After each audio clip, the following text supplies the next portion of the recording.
Several key topics covered in the U.S.-China dialogue. Let's get more analysis on the successes, on the challenges ahead with Brian Becker. He's the executive director of the Answer Coalition, an anti-war and international relations group. Brian, welcome to the program. Thank you. So in your opinion, how constructive and productive were the talks that unfolded yesterday? Well, the talks indicate that the United States has more continuity than change under President Trump.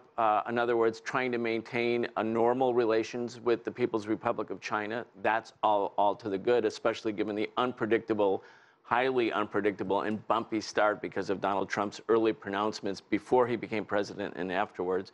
But there are two different voices here about the DPRK, which both say is the premier security question in that part of the world.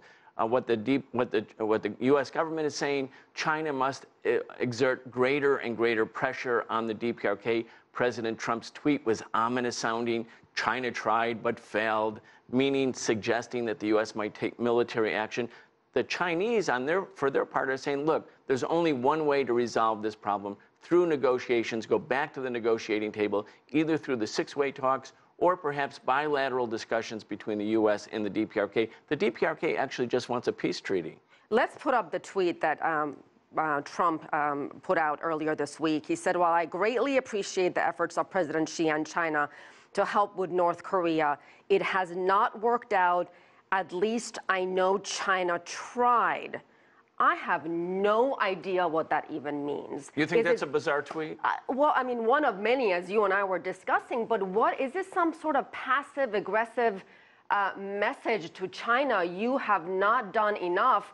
And you mentioned military action. So you think that's actually a serious option on the table? Well, I think there's real limitations to what the U.S. can do because that's a major war. Millions of people would die. They would die within the first 24 hours. But President Trump's tweet is part of a full-court press on China. Again, you hear Mattis and Tillerson, their statements, yes, normalizing relations with China, but demanding and suggesting possible sanctions against China. And then Trump's tweet indicates the possibility of something beyond diplomacy, actual military action.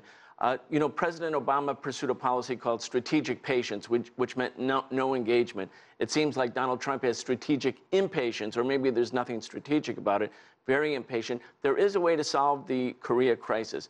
The United States just sent 2 B-1 bombers, the biggest nuclear planes, over the Korean peninsula, carrying out exercises, military exercises, including a nuclear bomb-dropping drill simulating the destruction of North Korea. There is another way, which is instead of threatening North Korea, which does not work, is sitting down with North Korea and negotiating, as the Chinese have suggested, a cap on their nuclear program, a freeze in exchange for the beginning of peace talks. Most wars have an end. They all have a beginning, most have an end. It's time to end the Korean War. I think that some might argue, is the North Korean leader the kind of person you can actually negotiate with? Will he? What do you have to do to get him back to the negotiating table?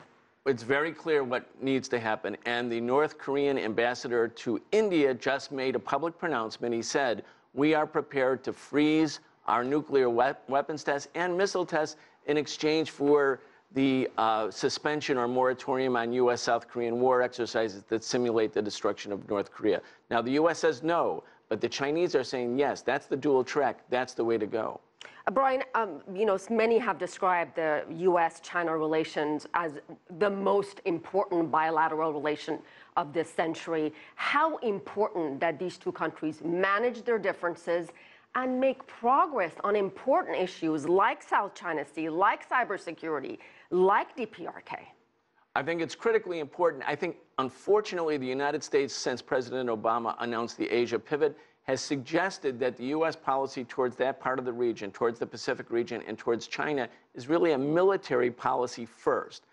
Diplomatic policy second. You're going to have, by 2020, 60% of the U.S. Air Force and naval assets in the South China Sea and in the Pacific. China will perceive that to be a threat in an effort to encircle and contain China.